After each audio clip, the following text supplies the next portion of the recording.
Oke, assalamualaikum warahmatullahi wabarakatuh.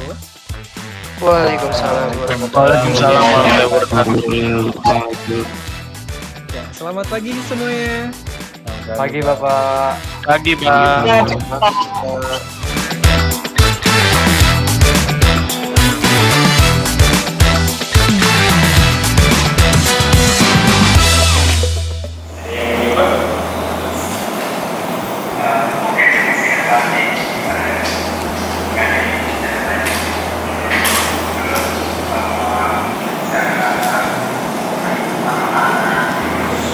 Sudah.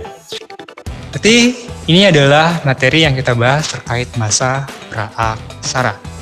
Oke, ada yang mau ditanyakan terlebih dahulu?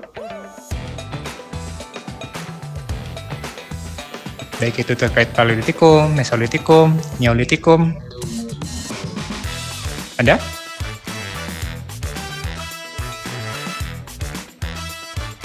Ada yang mau ditanyakan? Oh, saya mau nanya Pak. Boleh, silakan Panji. Saya Panji. Buat tentang makanan, bagaimana orang-orang manusia-manusia purba pada zaman itu bisa mengetahui atau menentukan apakah makanan-makanan pada saat itu bisa dimakan atau enggak gitu. Oke, pertanyaan bagus dari Panji. Bagaimana caranya manusia purba pada zaman dulu itu bisa menentukan makanan yang bisa dimakan ataupun tidak? Oke, jawabannya adalah sebuah teori trial and error.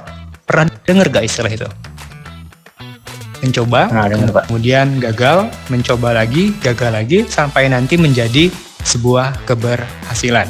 Artinya, di sana ada sebuah proses yang namanya belajar. Manusia purba zaman dulu, itu ketika misalkan mereka ingin memakan sesuatu, biasanya melihat dari hewan-hewan dulu. Hewan-hewan memakan buah tertentu misalkan. Kok bisa dimakan dan dia tidak keracunan, berarti kita pun bisa memakannya. Kemudian, ketika misalkan ada lagi insting biasanya. Tapi kalau insting, ada kemungkinan dia gagal, ada kemungkinan dia berhasil. Dan ketika dia berhasil, itu akan diceritakan atau akan dibagikan ke kelompoknya bahwa makanan tersebut itu bisa dimakan.